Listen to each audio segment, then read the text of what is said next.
والسلام على سيد الأنبياء والمرسلين وعلى آله وأهل بيته الطيبين والطاهرين والمعصومين المجلومين العالمين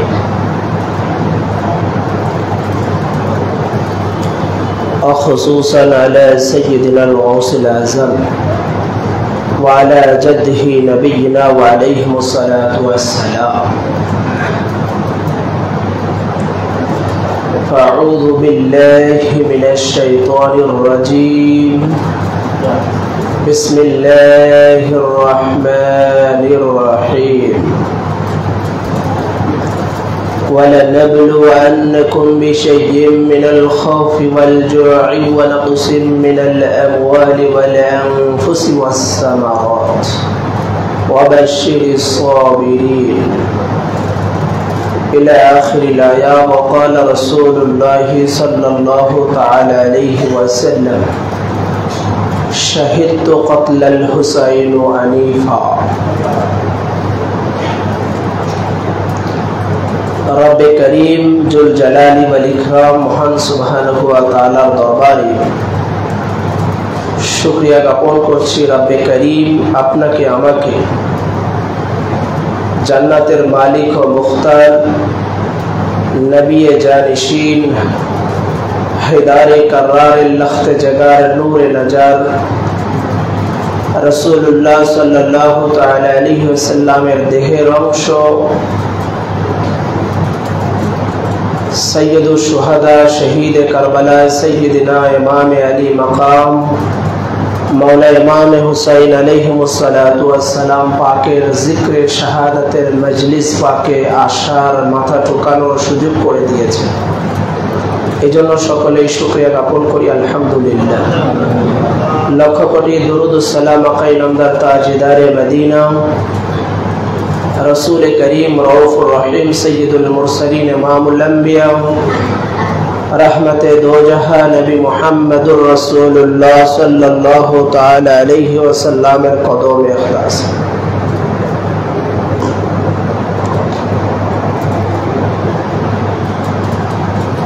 গতকাল বক্তব্য শুনেছিলাম ইমাম পাক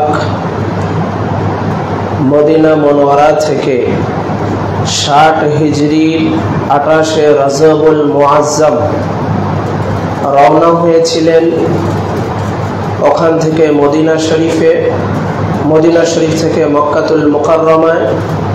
মক্কাতুল মুকাররমা থেকে নিজের হজ বন্ধ করে দিয়ে দ্বীনকে বাঁচানোর জন্য, ইসলামকে বাঁচানোর জন্য, হজ কিয়ামত পর্যন্ত দায়েম ও কায়েম রাখার জন্য উনি কুফার উদ্দেশ্যে রওনা হয়েছিলেন এবং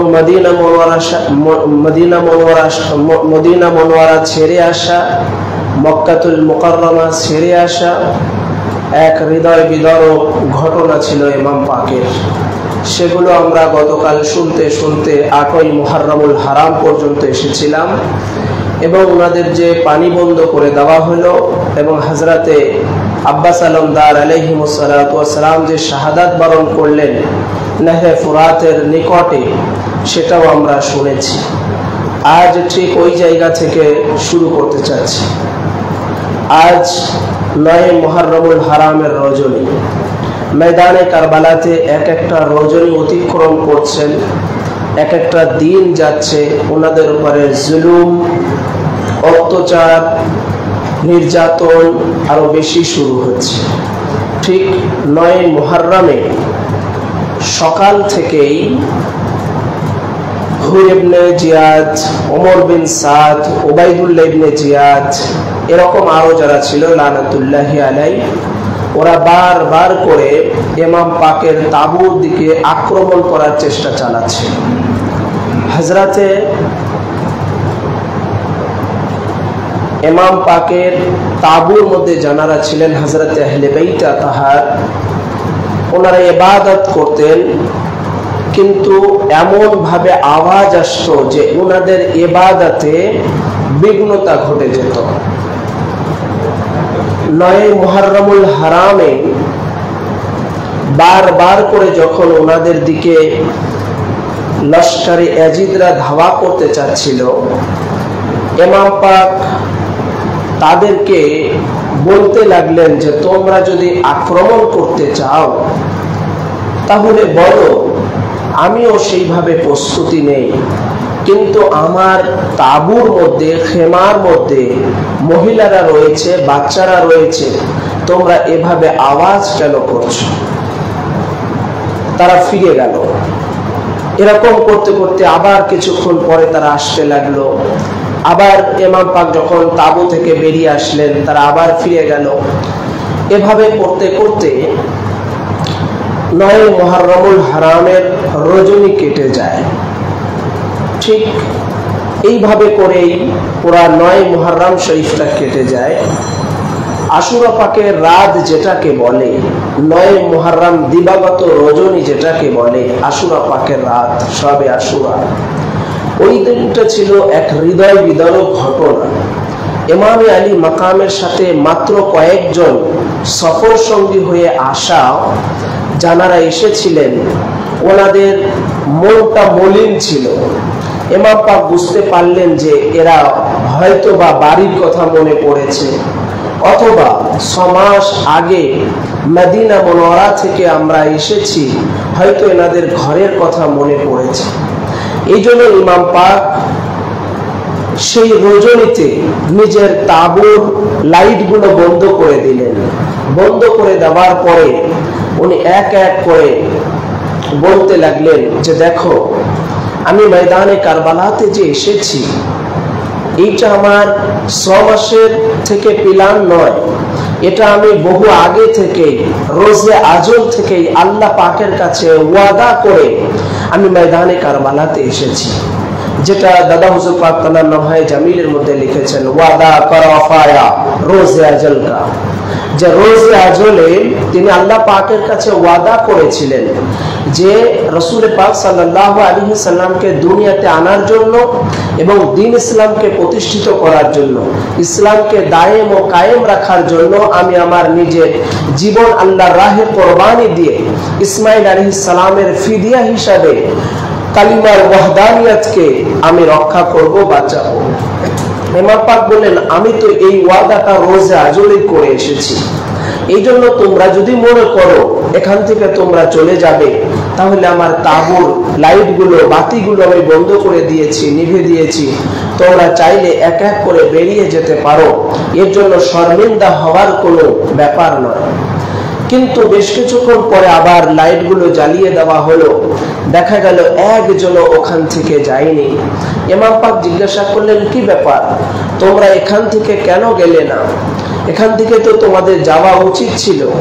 তখন তারা বলল, ইমাম পাক, আমরা তো 6 মাসের সফর সঙ্গী হয়ে কারবালা পর্যন্ত এসে গেছি, আজ এসে স্বচক্ষে দেখছি যে কারবালার ময়দানে কতটা জুলুমের মধ্যে আপনি রয়েছে, কতটা কষ্টের মধ্যে আপনি রয়েছে। 7 মুহররম থেকে আজ পর্যন্ত আমাদের খাবার শেষ হয়ে গেছে, পানি শেষ হয়ে গেছে, লস্করে ইয়াজিদরা পানি বন্ধ করে রেখেছে, আপনি এত কষ্টের ভিতরেও আমাদেরকে ছাড়েননি। আর আমরা যদি আজকে এই বিপদের মুখে আপনাকে ফেলে রেখে যদি চলে যাই, কিয়ামতের ময়দানে যখন আল্লাহ আমাদেরকে উঠাবে, রাসূল পাক যদি আমাদেরকে জিজ্ঞাসা করেন যে আমার নওয়াসা ইমামে হুসাইনকে বিপদের মুখে ফেলে রেখে তোমরা কেন চলে আসছো, তখন তো আমরা জবাব দিতে পারবো না। ওই জন্য আপনি জান বাঁচানোর জন্য শহীদ, আপনি ইসলাম বাঁচানোর জন্য শহীদ হবেন, দিন বাঁচানোর জন্য শহীদ হবেন। ইসলামের যেই ভিত্তি কালিমা, ইসলামের যে মূল ফাউন্ডেশন কালিমা, সেই কালিমাকে রক্ষা করার জন্য আপনি শহীদ হয়ে যাবেন। আমরা না ইসলাম বাঁচাবো, না ধর্ম বাঁচাবো, না কালিমা প্রতিষ্ঠিত করব, আমাদের একটাই উদ্দেশ্য শাহাদাত বরণ করার, যা আমাদের আকা শহীদ হচ্ছে, আমাদের মাওলা শহীদ হচ্ছে।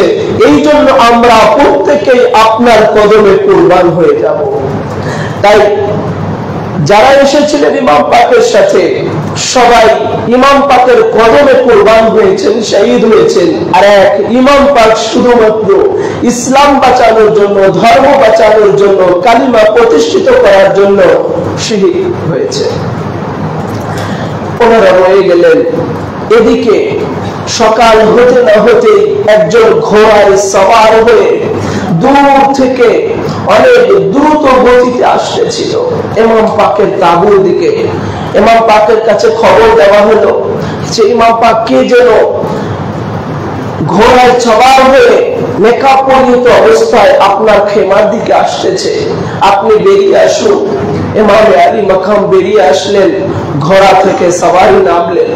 নামার পরে জিজ্ঞাসা করলেন, কি ব্যাপার, তুমি কে, কোথা থেকে এসেছো? তখন সে বলল, ইমাম পাক বেয়াদবি মাফ করবেন, আমি মদিনা মুনাওয়ারা থেকে আসছি। গতকাল যেই ঘটনাটা আমি আপনাদেরকে শুনিয়েছিলাম, হযরতে ফাতেমা সুগরার কথা, শাহজাদি ইমাম আলী মাকামের, উনি জ্বরের বাহানাতে মদিনা মুনাওয়ারায় রেখে এসেছিলেন ওনাকে। ঠিক রাসূল করিম সাল্লাল্লাহু আলাইহি ওয়াসাল্লামের নওয়াসে ইমাম আলী মাকাম বলেছিলেন, যদি কখনো প্রয়োজন হয় তোমাকে কারবালা থেকে আলী আকবর এসে নিয়ে যাবে। কিন্তু 6 মাস চলে যাচ্ছে, হযরতে সৈয়দা ফাতেমা সুগরার কোনো খবর নাই, তারা কেউ দেখতেও যাচ্ছে না, একা একা মদিনা মুনাওয়ারায় রয়ে গেছে। উনি ওনার কাশেদ পাঠিয়ে ওই সওয়ারির কাছে চিঠি লিখে দিয়েছিলেন। উনি বললেন, ইমাম পাক আমি মদিনা মুনাওয়ারা থেকে আসছি, আপনার শাহজাদি সৈয়দা ফাতেমা সুগরা চিঠি লিখে দিয়েছেন আপনার কাছে। ইমাম পাক চিঠিটা দিলেন, নিয়ে তাঁবুর মধ্যে প্রবেশ করলেন। তাঁবুতে প্রবেশ করার পরে চিঠিটা যখন খুলছেন, প্রথমে আল্লাহ পাকের তারিফ লেখা আছে, হামদ লেখা আছে, রাসূল পাকের উপরে দুরূদ শরীফ লেখা আছে। এরপরে লিখতেছে, আব্বাজান আপনি তো আমার জ্বরের বাহানাতে রেখে গিয়েছিলেন মদিনা মুনাওয়ারায়, তো আজকে তো আমি সুস্থ হয়ে গেছি, আমার জ্বর ভালো হয়ে গেছে, করে আপনি তো আমাকে নিতে আসলেন না। ভাইয়া আলী আকবর আলাইহিস সালাম আসার কথা বলেছিলেন, কই আমাকে তো ভাইয়া আলী আকবর আলাইহিস সালাম নিতে আসলো না। আব্বাজান আলী আসগার কেমন আছে, অনেক বড় হয়ে গেছে কি? আলী আসগারকে হাবু বুড়ি দেয়, আলী আসগারকে বসতে শিখেছে। চিঠির মধ্যে তরল পাখা দিয়ে সৈয়দা ফাতেমা সুগরা লিখতেছে, আমার ভাই আলী আসগার কি খাবার খায়, আমার ভাই আলী আসগার কি কথা বলে, আমার ভাই আলী আসগার কি করে। এইভাবে তরল পাখা নিয়ে লিখতে লিখতে লিখতেছেন যে আমার ভাইয়া হযরত আবুল কাসিম কেমন আছে, আলী আকবর কেমন আছে। প্রায় 6 মাস হয়ে গেল আপনাদের কারোই জিয়ারত হয় না, মুখমণ্ডল দেখি না, মদিনা মুনাওয়ারা আমার ভালো লাগে না। আব্বাজান আপনারা কবে ফিরবেন মদিনা মুনাওয়ারাতে? আলী আসগার আলাইহিস সালাম কি কান্না করে? ওকে কি সৈয়দা সাকিনা রাখে? ওকে কি আদর করে? আমার আদর দিও আলী আসগারের জন্য, আমার ভালোবাসা দিও আলী আসগারের জন্য। এইভাবে কেঁদে কেঁদে উনি চিঠি মুবারক লিখেছিলেন, খত মুবারক লিখেছিলেন। চিঠির ভাষাগুলো রাষ্ট্রের দিকে এমন ছিল, উনি বলছেন যে আমি আলী আসগারের জন্য জামা বানিয়ে রেখেছি, আমার ভাইয়া আলী আসগারের জন্য জামা সেলাই করে রেখেছি, জানি আম্মি জান খুব ব্যস্ত আছে, আলী আসগারের জন্য জামা সেলাই করতে পারছে না, আমি তো আলী আসগারের জন্য জামা সেলাই করে রেখেছি। এই বলে বলে হযরতে সৈয়দা ফাতেমা সুগরা সালামুল্লাহি আলাইহা চিঠি লিখছেন। চিঠি মুবারক পড়া শেষ হয়ে গেল, ইমাম পাক বাহিরে চলে আসলেন। এসে ওনার কাসেদকে দিয়ে পাঠালেন, শোনো কারবালায় যে দেখছো দৃশ্যগুলো, এবারে কিছু বুঝতে পেরেছো? সে বলল, ইমাম পাক আমি কিছু বুঝতে পারি না, তবে এতটুকু বুঝলাম যে আপনাদের উপরে প্রচন্ড জুলুম হচ্ছে, আপনাদের উপরে অত্যন্ত কষ্ট যাচ্ছে, আপনাদের বুকগুলো শুকিয়ে গেছে, চেহারা মুবারকগুলো মলিন হয়ে গেছে। এটা বুঝতে পেরেছি যে আপনার ক্ষুধার্ত অবস্থায় দিন পার করতেছেন, তৃষ্ণার্ত আছে, এতটুকু বুঝতে পেরেছি। ইমাম আলী মাকাম বলেন, হ্যাঁ ঠিকই বুঝতে পেরেছো, আমরা ভোকা অবস্থায় আছি, ক্ষুধার্ত অবস্থায় আছি, আর এই যে দেখছো ইয়াজিদের লস্কররা আমাদেরকে চারপাশে ঘেরাও করে রেখেছে, এরা সব আমাদের কাছ থেকে বায়াত নিতে চায়। আমরা তো মিথ্যার কাছে, বাতিলের কাছে বায়াত গ্রহণ করতে পারি না, যার কারণে আমাদের উপরে এত জুলুম করা হচ্ছে। শোনো, তুমি যখন মদিনা মুনাওয়ারায় ফিরে যাবে, আমার শাহজাদি হযরত ফাতেমা সুগরাকে গিয়ে বলবে, পুরা কারবালার ঘটনা এক এক করে বায়াত করে করে আমার ফাতেমা সুগরাকে শোনাবে। মদিনার গলি গলি দিয়ে যখন চলবে, তুমি হযরত ফাতেমা সুগরার কাশেদ হিসাবে তুমি প্রত্যেকটা কারবালার ওয়াকিয়া বয়ান করবে, যে দৃশ্যগুলো দেখে ময়দানে কারবালাতে সেই সৈয়দা ফাতেমা সুগরার কাশেদ ফিরে আসলো মদিনা মুনাওয়ারার দিকে। এদিকে ময়দানে কারবালার এক একটা মুহূর্তে পার হচ্ছে, মনে হচ্ছে কিয়ামতের এক একটা অংশ ওনারা পাড়ি দিচ্ছেন। হযরত সৈয়দুশ শুহাদা শহীদে কারবালা ইমাম আলী মাকাম দেখলেন যে এখন তো আর যুদ্ধ না করে পারা সম্ভব নয়, কারণ আমরা তো এই কারবালাতে আমাদের রক্ত মুবারকের কারণে ইসলাম তো প্রতিষ্ঠিত হবে। হযরতে আব্বাস আলমদারের শাহাদাত আমরা কালকে শুনেছিলাম। যখন উনি পানি আনতে পারলেন না, খেমা পর্যন্ত উনি আসতে পারলেন না, তখন ইমাম আলী মাকাম মনে ইমাম হুসাইন তাবুতে আসলেন, এসে বলেন আব্বাস আলমদার শহীদ হয়ে গেছে। তখন ওনার তাবুতে এক ফোঁটা পরিমাণ পানি নয়। প্রত্যেকটা কেতাবের মধ্যে এসছে, কারবালার শানে যত কেতাব লিখেছে সকল কেতাবের মধ্যে এবং অন্যান্য হিস্টোরি কেতাবের মধ্যে এসেছে, ইমাম পাকের আহলে আদগণ ওনারা পানির মশকগুলো উঁচু করে নিচের দিকে ধরতেছিলেন যদি এক চিমটি পরিমাণ পানি আসে। কিন্তু না, যখন এক চিমটি পরিমাণ পানিও আসলো না, তখন সৈয়দা শাহর বানু ইমাম পাকের কাছে এসে হাত জোর করে বলেন, ইমাম পাক দেখেন না আমার শাহজাদা আলী আসগার কতটা ছটফট করছে, আপনি যদি নিজে আলী আসগারকে নিয়ে যান নহরে ফোরাতে, অন্তত ওরা আপনার আলী আসগারের চেহারা মুবারক দেখে এক ফোঁটা পানি দেবে, তো অন্তত এক ফোঁটা পানিতে আমার আলী আসগারের ঠোঁটটা ভিজে যাবে, আর এর ওসিলায় আপনি কিয়ামতে তাদেরকে নাজাতের একটা জরিয়া বানিয়ে দিবেন। ইমাম পাক বললেন যে শোনো, ওদেরকে তোমরা চিনতে পারোনি, ওরা কতটা পাষাণ। আমরা 3 দিন ধরে ভুকা অবস্থায় আছি, আমি আলী আসগারকে নিয়ে গেলে ওরা পানি দেবে না, কিন্তু তুমি যেহেতু বলছো বারবার, আমি আলী আসগারকে নিয়ে যাই। হযরত ইমাম আলী মাকাম ঠিক এইভাবে ওনার কোল মুবারকে আলী আসগারকে নিয়ে ঘোড়ার উপরে সওয়ার হয়ে চলতেছেন নহরে ফুরাতের দিকে। যখন উনি আলী আসগার আলাইহিস সালাতকে নিয়ে সামনের দিকে আগাচ্ছেন, যত লস্করে ইয়াজিদ নহরে ফুরাতের চারপাশে ছিল সবাই অস্ত্র ফেলে দিচ্ছে, তরবারি ফেলে দিচ্ছে, বল্লমগুলো ফেলে দিচ্ছে, একজন আরেকজনের কাছে বলাবলি করতেছিল, দেখো ইমাম হুসাইন কোরআন নিয়ে আসতেছে সন্ধি করার জন্য, যুদ্ধ আর করবে না, ইমাম হুসাইন সন্ধি করার জন্য কোরআন নিয়ে আসতেছে।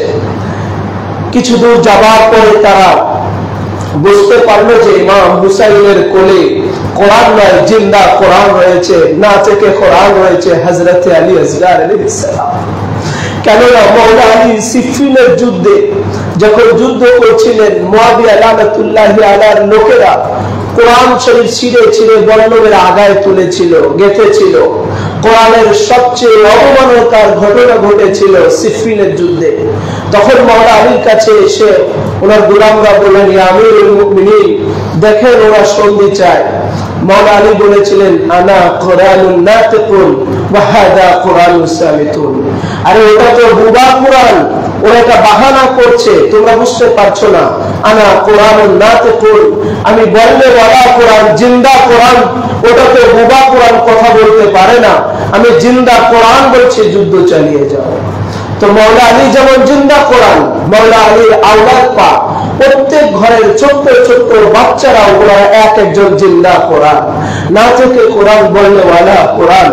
সেই আলী আসগার আলাইহিস সালাম সত্য সত্যই একজন জিন্দা না থেকে কোরআন ছিলেন। এরপরে তখন ইমাম পাক হযরত মওলা আলী আসগার আলাইহিস সালামকে নিয়ে সামনের দিকে আগাচ্ছেন। ঠিক কিছু দূর যাবার পরে হুরমালারা উবাইদুল্লাহ ইবনে জিয়াদ এরা এলান করলো, শোনো ইমাম হুসাইন ওমর শাহজাদাকে নিয়ে এসেছে, দুজনকে এই নহরে ফুরাতের পাশেই শহীদ করে দাও, যেন পানি নিয়ে খেমাতে যেতে না পারে। হাজারো তীর আসছে, বর্ষণ করতেছে, তীরের বৃষ্টি পড়ছে। ইমাম আলী মাকামের কোলে আলী আসগারকে দেখে তাদের নিশানা ফেল হয়ে যাচ্ছে।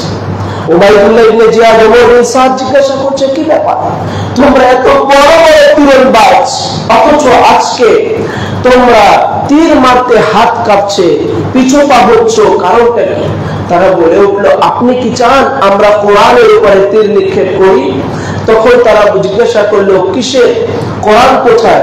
তখন বলল, আমরা তো আলী আসগারকে দেখছি না, ইমাম হুসাইনের কোল মুবারকে যেন কোরআন রয়েছে, তো যার কারণে আমাদের নিশানাটা ফেল হয়ে যাচ্ছে। তখন তাদেরকে বললো, শোনো, আরবে 100টা লাল ঘোড়া দেওয়া হবে যে আলী আসগারকে এখানে শহীদ করতে পারবে, এই পুরস্কারের ঘোষণা দিয়ে দিল। তখন তারা নেশাগ্রস্ত অবস্থায় বিভিন্ন দিকে এলোমেলো তীর নিক্ষেপ করতে লাগলো। সেই অবস্থাতে হযরতে ইমাম আলী মাকাম নিজের ছোট্ট শাহজাদাকে নিয়ে নহরে ফুরাতের তীরে চলে গেছেন।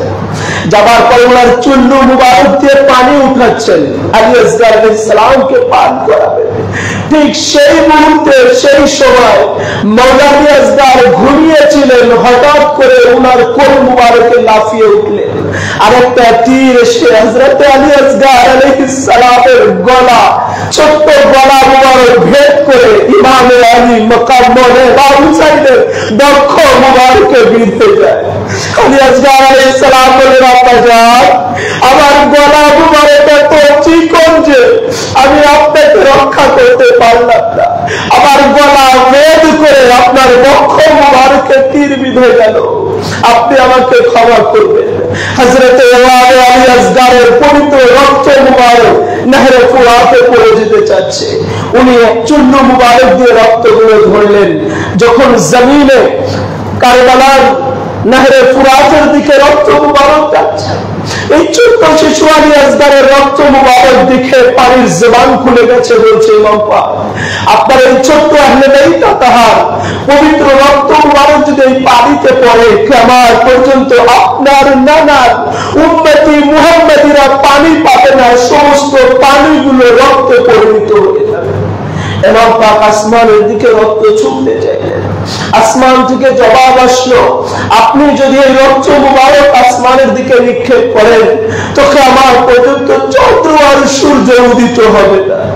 ইমাম পাক জমিনে কারবালায় রক্ত মুবারক ফেলতে চাইলেন, আসমান জমিন থেকে আওয়াজ আসলো, ইমাম পাক, আপনার এই ছোট্ট শাহজাদা আলী আসগারের রক্ত মুবারক যদি জমিনে কারবালায় পড়ে যায়, কিয়ামত পর্যন্ত আর কোনো ঘাস, কোনো খাবার, কোনো ফসল উৎপাদন হবে না।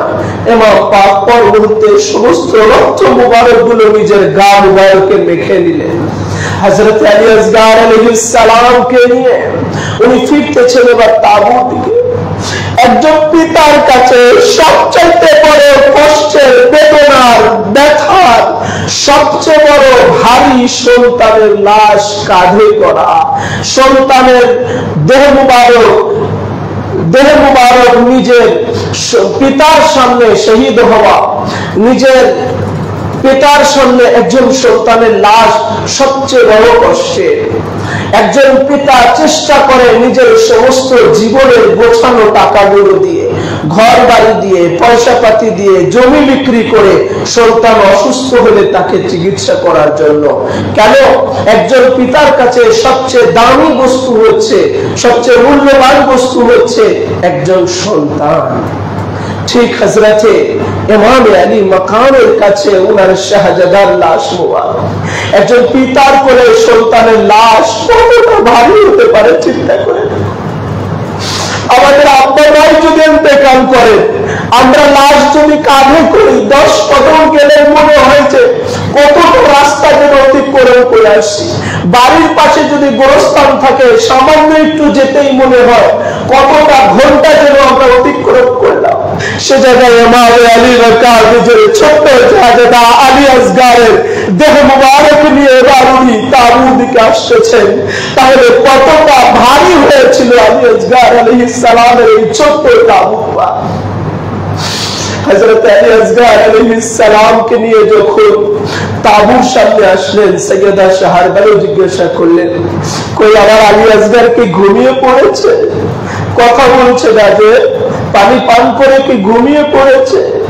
ইমাম পাক বলেন, হ্যাঁ, তোমার আলী আসগার দুনিয়ার কোন পানি পান করেনি। আলী আসগার হাউজে কাউসারের পানি আমার আব্বা মওলা আলী থেকে পান করেছে। দেখো তোমার আলী আসগার ঘুমিয়ে পড়েছে। সৈয়দা শাহরবানু কোল মুবারকে নিয়ে দেখলেন হযরত আলী আসগারের ছোট্ট চিকন গলা মুবারক ভেদ করে তীর বেরিয়ে গিয়েছিল।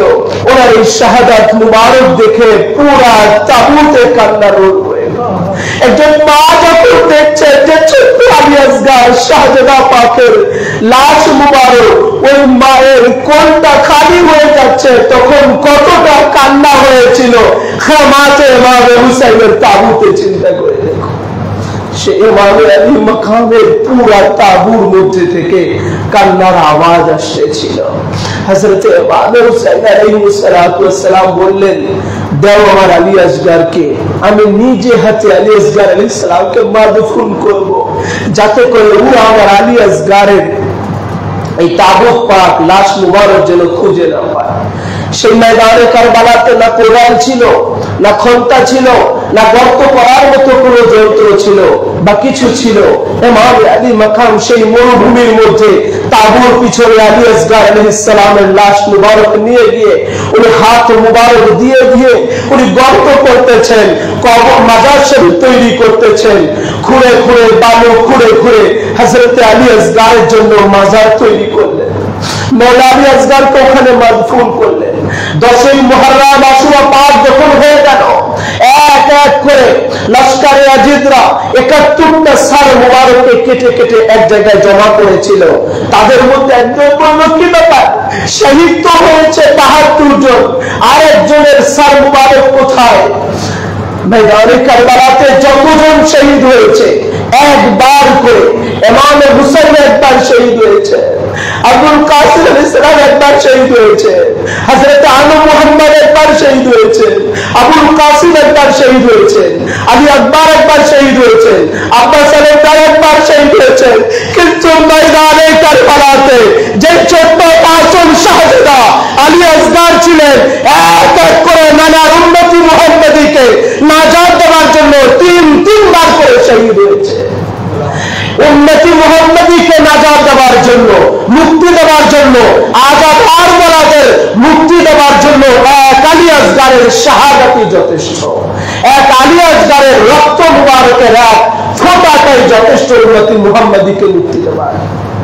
হৃদয় বিদারক করছিল হযরত আলী আসগার আলাইহিস সালামকে নিয়ে উনি বালু খুঁড়তেছেন হাত মুবারক দিয়ে। ইমামে পাক যে জায়গায় না কোনো কোদাল আছে, না খন্তা আছে, না কবর খোঁড়ার জন্য কোনো কিছু আছে, ইমাম পাক মরুভূমির মধ্যে হাত দিয়ে দিয়ে উনি কবর খুঁড়ে আলী আসগারকে মাদফুন করলেন। যে কথা বলছিলাম, 10ই মুহররমে যখন তারা দেখলো একটা সার মুবারক নাই, জিজ্ঞাসা করলো, কি ব্যাপার, আরেকটা সার মুবারক কোথায়? তাদের মধ্যে এক লম্পট বলে উঠলো, আমি দেখেছি যখন আলী আসগার শহীদ হন, ওনার শাহাদাতের পরে ইমাম হুসাইন ওনার তাবুত মুবারকটা তাঁবুর পিছন দিকে নিয়ে গিয়েছিল এবং সেখানে গিয়ে হাত দিয়ে দিয়ে কবর খুঁড়ে সে জায়গাতে আলী আসগারকে মাদফুন করেছে। ইতিহাস বলে বড় বড় বল্লম নিয়ে এসে তারা সে জায়গায় মারতে লাগলো ছোট্ট শিশু আলী আসগার আলাইহিস সালামের সেই রক্ত মুবারক গুলো, দেহ মুবারকের মাংস মুবারক গুলো টুটা ফাটা হয়ে বল্লমের আগায় উঠে আসতে লাগলো। তারা বুঝতে পারলো এই জায়গায় আলী আসগার ঘুমিয়ে আছেন।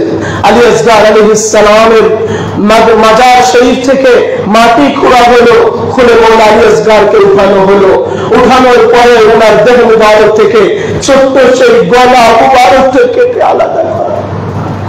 তো একে তো উনি তীর নিক্ষেপে শহীদ হয়েছেন, নাম্বার 2, ওনার কামড়কে বন্ধনের আঘাত মারা হয়েছে। নাম্বার 3, ওনাকে তুলে ওনার গলা মুবারক আলাদা করা হয়েছে। এক আলী আসগর ময়দানে কারবালাতে তিনবার করে শহীদ হয়েছে। কতটা হৃদয় বিদারক ছিল হযরত আলী আসগর আলাইহিস সালামের শাহাদাত। ঠিক এইভাবে করে ময়দানে কারবালাতে হযরত আলী আকবর আলাইহিস সালাম চলে আসলেন মনের ইমামে হুসাইন আলাইহিস সালাতু ওয়াস সালামের কাছে। এসে বললেন, আব্বাজান, আপনি তো আমার নাম মুবারকটা লিখেছেন, গতকাল রাত্রেও আপনি আমাকে পড়ে পড়ে শুনিয়েছেন কে কে শহীদ হবে, ঠিক ওই লিস্টের মধ্যে তো আমার নামটাও আছে, তো আপনি আমাকে ইজাজত দিন, আমি যুদ্ধের ময়দানে যাব। ইমাম হুসাইন বললেন, শোনো, তোমাকে তো দেখতে একদম আমার নানা মুহাম্মদুর রাসূলুল্লাহ সাল্লাল্লাহু আলাইহি ওয়াসাল্লামের মতো দেখা যায়। আমি কতদিন দাদাকে দেখি না, যখন আমার দাদা দেখার ইচ্ছা জাগতো, সাথ জাগতো, সাথে সাথে আমি তোমাকে জিয়ারত করতাম। কারণ আলী আকবর আলাইহিস সালামের চলা ফেরা, কথাবার্তা, ভঙ্গি সবকিছু ছিল রাসূলুল্লাহ সাল্লাল্লাহু আলাইহি সাল্লামের মতো। রাসূলুল্লাহ যেইভাবে কথা বলতেন, রাসূলুল্লাহ যেইভাবে হাঁটতেন, রাসূলুল্লাহ যে স্টাইলে বক্তব্য দিচ্ছেন, ঠিক হুবহু রাসূলুল্লাহর সূরাতে আনোয়ার চেহারা মুবারকের সাদৃশ্য ছিল হযরতে আলী আকবর আলাইহিস সালাম। 18 বছরের নওজোয়ান ছিলেন, শাহজাদা ছিলেন। এসে আব্বাজানের কাছে বলেন, আব্বাজান, আপনি তো গত রাত্রেও পড়েছেন, সেই লিস্টে আমার নাম রয়েছে, আপনি আমাকে ইজাজত দেন, আমি কারবালাতে যাই। আলী আকবর আলাইহিস সালাম ওনাকে ইজাজত দিতে চাইছেন না ইমাম হুসাইন। উনি তখন ওনার ফুফি জানের কাছে গেলেন, সৈয়দা মা জায়নাবের কাছে। উনি একদম ছোট থেকে বড় হয়েছেন সৈয়দা মা জায়নাবের কাছে। গিয়ে বললেন, ফুফি জান, আপনি তো আমাকে বড় করেছেন, আমি মদিনা বড়রা থেকে যখন ব্যাগ গোছাচ্ছিলাম, পোটলা গোছাচ্ছিলাম, তখনই তো আপনি বললেন, আলী আকবর, তুমি ময়দানে কারবালাতে শহীদ হবে, প্রস্তুতি নিয়ে নাও, পোটলা গুছিয়ে নাও। আমি তো সেই দিনই পোটলা গোছানোর সময়, ব্যাগ গোছানোর সময় শাহাদাতের পেয়ালা পান করে দিয়েছি, সেই মাকসুদ নিয়েই তো আমি কারবালাতে এসেছি। আপনি আব্বাজানকে বলে একটু ইজাজতের ব্যবস্থা করে দেন। হযরত সৈয়দা মা জায়নাব বললেন, তোমার আম্মি জানের কাছে চলো যাই, গিয়ে তুমি ইজাজত চাবে। তখন ওনার আম্মি জানের কাছে আসলে, ওনার আম্মি জানের কাছে এসে বললেন, আব্বি জান, আমি তো ইমাম হুসাইন আলাইহিস সালামের শাহজাদা, আমার নাম মুবারক তো আব্বাজান লিখেছে, আল্লাহ পাক আমার শাহাদাতটা মকবুল করেছে। আপনি আব্বাজানকে বলেন যেন আব্বাজান আমাকে যুদ্ধের ময়দানে যাবার জন্য ইজাজত দেন। হযরতে সৈয়দা শাহর বানু দীর্ঘদিন পরে নিজের শাহজাদা আলী আকবরকে কাছে পেয়েছেন, দেখছেন। কারণ আলী আকবর তো বড় হয়েছিলেন সৈয়দা মা জায়নাবের কাছে। উনি 2 বছর পর পর করে একটা করে জামা, কুর্তা মুবারক বানিয়ে রাখতেন আলী আকবর আলাইহিস সালামের জন্য। লাস্ট অবধি উনি যে কুর্তা মুবারক বানিয়েছিলেন, ঠিক সেই কুর্তা মুবারক পুটলা থেকে বের করে নিয়ে আসলেন। নিয়ে এসে বললেন, আলী আকবর, এটা পরে নাও। নিজের হাতে সৈয়দা মা জায়নাব আর হযরতে সৈয়দা শাহর বানু আলাইহিস সালাম, এনারা দুজন হযরতে আলী আকবর আলাইহিস সালামকে কাপড় পরিধান, কুর্তা মুবারক পরিধান করিয়ে দিচ্ছে। যেমন হযরতে ইসমাইল জবিহুল্লাহ আলাইহিস সালামকে যখন মিনাতে নিয়ে যাবেন, ঠিক ওই মুহূর্তে ওনার আম্মি জান ওনাকে সাজিয়ে দিয়েছিলেন। ঠিক আজ আলে পয়গম্বর, আলে রাসূল, আহলে বাইত তাহারে নক্ষত্র ইমাম আলী আকবর আলাইহিস সালামকে ওনার আম্মি জান আর ফুফি জান মিলে ওনার কুর্তা মুবারক পরিয়ে যুদ্ধের রঙে রঙান্বিত করে সাজিয়ে দিচ্ছে। আলী আকবর আলাইহিস সালামকে দুজন মিলে নিয়ে আসলেন ইমাম পাকের কাছে। এসে বললেন, ইমাম পাক, আপনি তো আলী আকবরের নাম মুবারক লিখেছেন এবং গতকাল রাত্রে আপনি ঘোষণা করেছেন, তো আপনি আলী আকবর আলাইহিস সালামকে ইজাজত দেন, উনি যুদ্ধের ময়দানে যান।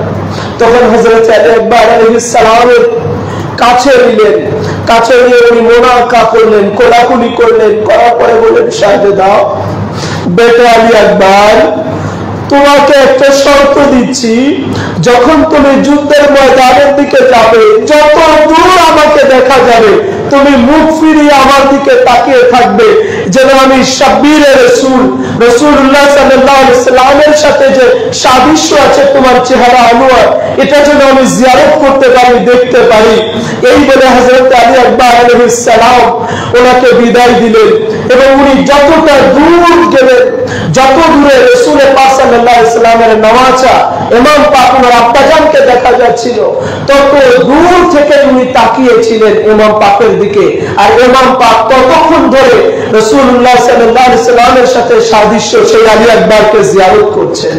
মনে হচ্ছে রাসূলুল্লাহ সাল্লাল্লাহু আলাইহি সাল্লাম কারবালার মুআল্লাতে এসে গেছেন। এদিকে আলী আকবর আলাইহিস সালাম যখন সামনের দিকে অগ্রসর হলেন, পুরো ময়দানে কারবালার যত লস্কর আজিদ ছিল সবাই তরবারি ফেলে দিল, অস্ত্র ফেলে দিল, বর্ণম ফেলে দিল। ফেলে দেওয়ার পরে তারা বলতে লাগলো, সবকিছু ফেলে দাও, রাসূলুল্লাহ আসতেছে। দূর থেকে মনে হচ্ছে রাসূলুল্লাহ আসতেছে। কেন? আলী আকবর আলাইহিস সালামের চেহারা মুবারক, কথা বলার ভঙ্গি, ওনার চুল মুবারক ছিল, ওনার ঠোঁট মুবারক ছিল, সব কিছু ছিল হুবহু রাসূলুল্লাহর মতো। ওনার দেহ মুবারকের সমস্ত গঠনই ছিল রাসূলুল্লাহর মতো। সবাই ফেলে দিয়েছে, সবাই বুঝছে রাসূলুল্লাহ সাল্লাল্লাহু আলাইহি ওয়াসাল্লাম রাসূল গাম্বাদে খেজরা থেকে আসতেছে। এই জন্য তারা সমস্ত তরবারি, অস্ত্র সবকিছু ফেলে দিল। কিছু দূর যাবার পরে উবাইদুল্লাহ ইবনে জিয়াদ, ওমর বিন সাদ তারা দেখলো যে না, রাসূলুল্লাহ না, রাসূলুল্লাহর তাসাব্বুর, রাসূলুল্লাহর হুবহু দেখতে ওনারই বংশ থেকে হযরতে আলী আকবর আলাইহিস সালাম আসতেছে। সর্বপ্রথম ওমর বিন সাদ বলল, নিজের বড় ছেলেকে পাঠালো, পাঠিয়ে বলল, তুমি আমার ছেলে হিসাবে আমাকে একটা কাজ করে দিবে, সেটা হলো তুমি নিজে আলী আকবর আলাইহিস সালামের গর্দান মুবারক নিয়ে আসবে। কিন্তু কে আছে যাকে দেখতে রাসূলুল্লাহর মতো দেখা যায়, যিনি ছিলেন রাসূলুল্লাহর সাদৃশ্য, যিনি ছিলেন রাসূলুল্লাহর মানন্দ, যিনি ছিলেন হুবহু রাসূলুল্লাহর স্টাইলে কথা বলতেন, চলতেন, ওনার মতোই তরবারি ধরেছিলেন, সেই আলী আকবর আলাইহিস সালামের নিকটে এসে ওনার সার মুবারক নিবে, এমন ক্ষমতার যোগ্যতা কার আছে? যখন ওমর বিন সাদের ছেলে আসলো, সাথে সাথে জাহান্নামে চলে গেল। আবার ওর দ্বিতীয় ছেলেকে পাঠালো, ইমাম পাকের সামনে এসে, আলী আকবর আলাইহিস সালামের সামনে এসে দাঁড়াতে না দাঁড়াইতেই সে জাহান্নামে চলে গেল। এইভাবে করে এক এক করে যখন তার কয়েকটা ছেলে চলে আসলো, পারছে না, তখন সে বলল, এ হচ্ছে রাসূলুল্লাহ সাল্লাল্লাহু আলাইহি ওয়াসাল্লামের দেহ মুবারকের সাদৃশ্য, এর সাথে এক এক করে গিয়ে পরাজিত করা সম্ভব নয়। তোমরা যত লস্করে আজিদ আছো সবাই একসাথে হামলা করো। আলী আকবর আলাইহিস সালামের উপরে হাজারো তীরের বৃষ্টি আসছে, হাজারো তীরকে উপেক্ষা করে এক এক করে উনি সবাইকে জাহান্নামের দিকে পাঠিয়ে দিচ্ছেন। হঠাৎ করে ওনার গলা মুবারক শুকিয়ে গেছে। আলী আকবর আলাইহিস সালাম ময়দানে কারবালা থেকে আওয়াজ দিচ্ছেন, বাবা। যখন এই বাবা বলে আওয়াজ দিচ্ছে, ইমামে হুসাইন তাবু থেকে শুনতে পেলেন, এ তো আমার শাহজাদা আলী আকবর আলাইহিস সালামের গলার আওয়াজ। দৌড়ে বেরিয়ে আসলেন, দেখলেন আলী আকবর আলাইহিস সালাম যুদ্ধের ময়দান থেকে তাবুর দিকে চলে আসছে। সেই বাচ্চাটার কাছে বলেন, আব্বা যান, এক ফোঁটা পানি দেন, দেখেন আমার গলা শুকিয়ে গেছে, অন্তত এক ফোঁটা পানি দিয়ে যদি আমার লাভে রাহান ঠোঁট মুবারক যদি ভিজিয়ে দেন, আমি আরো লস্করে আজিদদেরকে জাহান্নামে পাঠিয়ে দিতে পারবো। আমার গলাটা শুকিয়ে গেছে, আমি আর পাচ্ছি না, 3 দিনের ভুখা, খোদার পর পিপাসিত অবস্থায় আছি, আমাকে এক ফোঁটা পানির ব্যবস্থা করে। ইমাম আলী মাকাম তাবুর মধ্যে চলে গেলেন। প্রত্যেকটা মশক, প্রত্যেকটা কলসি, প্রত্যেকটা পাত্র খুঁড়ে খুঁড়ে দেখলেন, খুঁজে খুঁজে দেখলেন, কোন জায়গাতে এক চিমটি পরিমাণ পানি পাওয়া গেল। ইমাম হুসাইন আলাইহিস সালাম বাইরে চলে আসলেন, সে বললেন, শাহজাদা, এক চিমটি পরিমাণ পানি তো পাওয়া যাবে না। হযরত আলী আকবর আলাইহিস সালাম বললেন, আব্বা জান আপনার ঠোঁট মুবারক দেন, জিহ্বা মুবারক দেন, আমি চেটে নিজেকে একটু ঠান্ডা করি, আবার যুদ্ধের ময়দানে চলে যাই। ইমাম আলী মাকাম কাছে নিয়ে নিলেন, ওনার জিহ্বা মুবারক বের করে দিলেন। কিন্তু ইমাম হুসাইন আলাইহিস সালামের জিহ্বা মুবারক আরো শুকনা ছিল। আলী আকবর বলেন, বাবা আমার চাইতেও তো আপনি বেশি তৃষ্ণার্ত আছেন, আমার চাইতেও তো আপনি বেশি পিপাসিত আছেন, আপনার ঠোঁট তো আরো বেশি শুকনা। ইমাম হুসাইন আলাইহিস সালাম বললেন, দেখো আজ 3 দিনের ভুক আর ক্ষুধার্ত আছি, এক চিমটি পরিমাণ পানি খেতে পারি নাই, সে জায়গায় আমার গলা মুবারক শুকিয়ে গেছে। আমার পেট মুবারকের উপরে হাত দিয়ে দেখো, কোনো পেটের ভেতরে কোনো খাবারই নাই, আমি কতটা জাইফ হয়ে গেছি দেখো। হযরত আলী আকবর আলাইহিস সালাম বাবা ওনার আব্বার কাছ থেকে বিদায় নিয়ে ময়দানে কারবালাতে চললেন। ময়দানে কারবালাতে যাওয়ার পরে হাজার লস্করে আজিদকে জাহান্নামে পাঠিয়ে দিলেন। দেওয়ার পরে হযরত আলী আকবর আলাইহিস সালামের হঠাৎ ইয়াদ আসলো, স্মরণ হলো যে আমি তো ময়দানে কারবালায় শাহাদাত বরণ করব। এটা মনে করে উনি নিজেকে গুটিয়ে নিলেন। গুটিয়ে নেবার পরে হঠাৎ করে দূর থেকে একটা তীর এসে ওনার বক্ষ মুবারকে বিঁধে যায়, সাথে সাথে উনি জমিনে কারবালাতে পড়ে যান আর বাবা বাবা বলে আওয়াজ করতে লাগলেন। ইমাম হুসাইন তাবু থেকে ছুটে চলে আসলেন, এসে দেখলেন আলী আকবর আলাইহিস সালাম জমিনে কারবালায় পড়ে আছে। ওনার পুরা দেহ মুবারক ক্ষত বিক্ষত রয়েছে, ওনার পুরা দেহ মুবারকে রক্ত ভরা, ওনার 2 চোখ মুবারকের উপরে রক্তের জোয়ান বেঁধে আছে। হযরত ইমাম হুসাইন কোল মুবারকে নিলেন।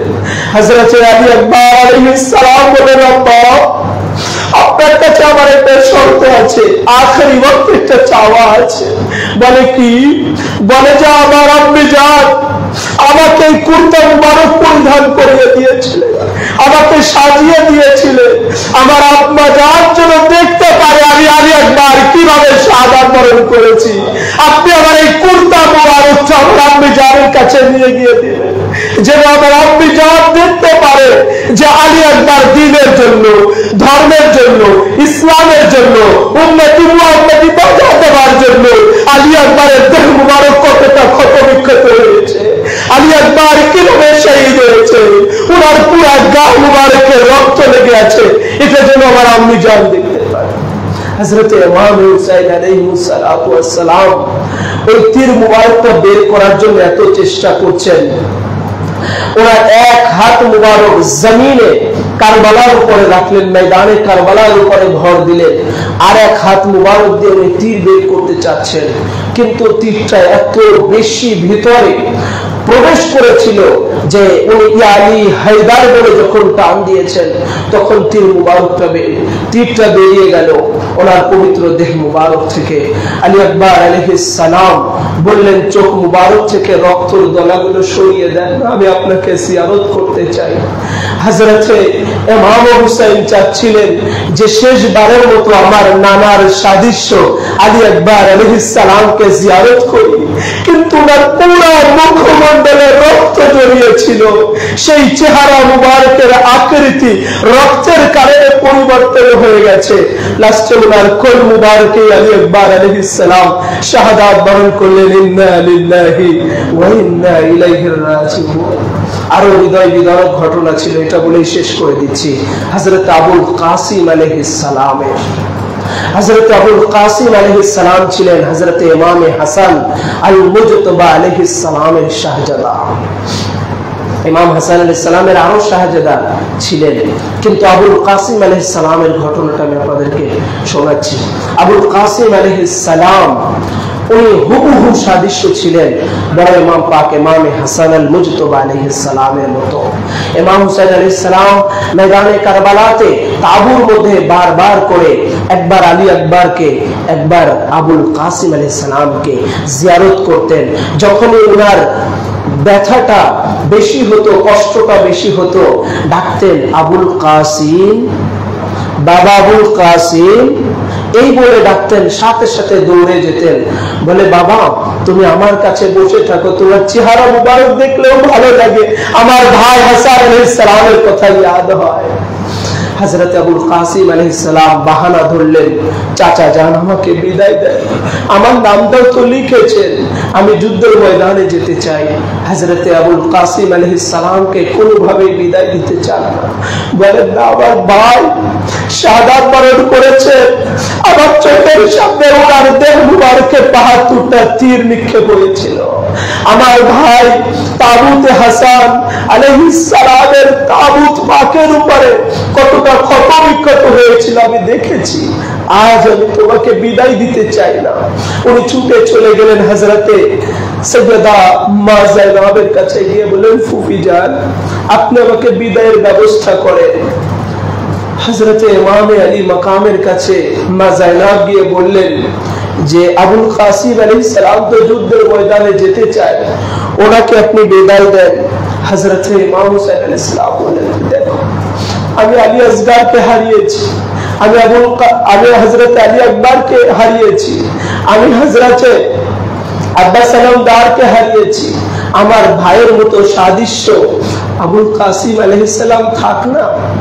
কিন্তু আবুল কাসিম আলাইহিস সালাম এই কথা শুনে ওনার মনটা মলিন হয়ে গেল, ওনার হাঁটু মুবারকের মধ্যে মাথা মুবারক দিয়ে উনি চিন্তিত অবস্থায় আছেন। হঠাৎ করে ওনার ইয়াদ হলো যে আমার আব্বাজান তো পর্দা নেবার আগে আমাকে একটা তাবিজ মুবারক দিয়েছিলেন এবং বলেছিলেন এই তাবিজ মুবারকটা তোমার ডান হাতে এই জায়গা বেঁধে রাখো।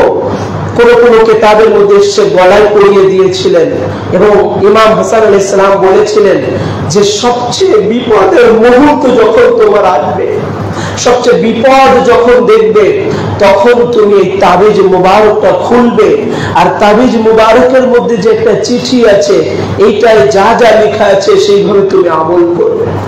আবুল কাসিম আলাইহিস সালাম চিন্তা করলেন এই ময়দানে কারবালাতে যেখানে আমাদের খেমা লুট করা হচ্ছে, তাবুতে আগুন ধরিয়ে দেওয়া হচ্ছে, ভাই আলী আসগার শহীদ হয়ে যাচ্ছে, হযরত আলী আকবর শহীদ হয়ে যাচ্ছে, হযরত আনো মুহাম্মদ শহীদ হয়ে যাচ্ছে, হযরত আব্বাস সালামদার শহীদ হয়ে যাচ্ছে, এর থেকে বড় মুসিবতের রাত আর কি হতে পারে, এর থেকে বড় মুসিবতের দিন আর কি হতে পারে। তখন আবুল কাসিম আলাইহিস সালাম তাবিজ মুবারকটা খুললেন, খুলে দেখলেন ইমাম হাসান আলাইহিস সালামের দাস্ত মুবারকে হাত মুবারকের লেখা খত চিঠি মুবারক। তখন তিনি এটাকে চুম্বন করলেন আর দেখলেন সেখানে লেখা রয়েছে 61 হিজরিতে 10ই মুহররমে তুমি কারবালার মুআল্লাতে আমার ভাই ইমাম হুসাইন আলাইহিস সালামের সাথে থাকবে, সেই মুসিবতের সময় আমার তরফ থেকে তুমি আমার ভাই ইমাম হুসাইনের কদমে কুরবান হবে, শহীদ হয়ে যাবে। আবুল কাসিম আলাইহিস সালাম খুশি হয়ে গেলেন, চিঠিটা দৌড়ে নিয়ে চলে গেলেন ফুফি জানের কাছে, গিয়ে বললেন ফুফি জান দেখেন এবার কি বলবেন। আব্বা জানের হাতের লেখা চিঠি মুবারক উনি চুম্বন করতে লাগলেন, চোখে লাগাতে লাগলেন, মুখে লাগাতে লাগলেন, লাগিয়ে লাগিয়ে ইমাম পাকের কাছে নিয়ে আসলেন, ভাইয়া এবার আপনি কি বলবেন, দেখেন না বড় ভাই ইমাম হাসান আলাইহিস সালামের চিঠি মুবারক আবুল কাসিম আলাইহিস সালাম দিয়েছেন। তখন দেখলেন হ্যাঁ সত্যি আবুল কাসিম আলাইহিস সালাম যে চিঠি দিয়েছেন ইমাম পাক লিখেছেন 61 হিজরিতে 10ই মুহররমে ময়দানে কারবালাতে ইমাম পাকের জন্য তুমি শাহাদাত বরণ করবে।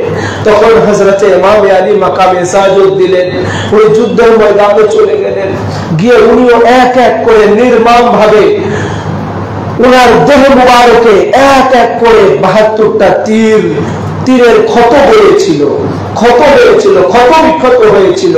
এই একই ভাবে ময়দানে কারবালাতে উনি শাহাদাত বরণ করেন।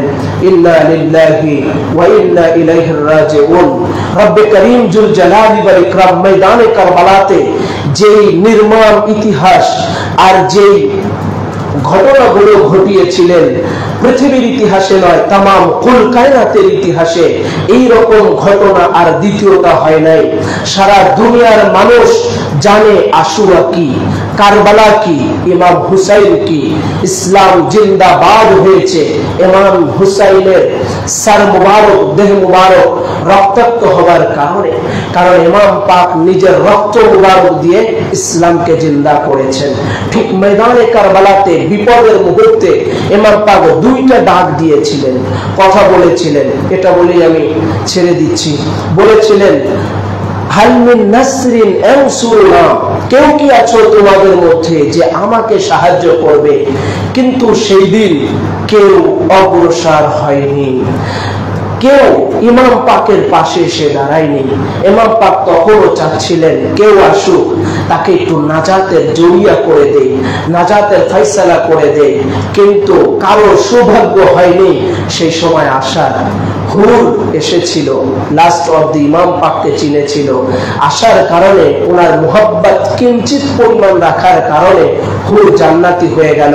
আর বাকি যারা ছিল 22,000 বলেন 30,000 বলেন, ইমাম পাকের দুশমনি করার কারণে তারা জাহান্নামী হয়ে গেল।